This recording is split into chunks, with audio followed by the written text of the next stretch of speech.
their hands together, put their minds together, and their creative solutions to look at how you can serve the children and families of East Point.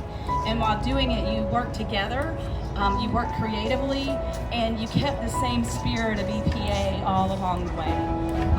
And I just can't say enough, as a parent, as a member of the board, of how proud we are of each of you in the school.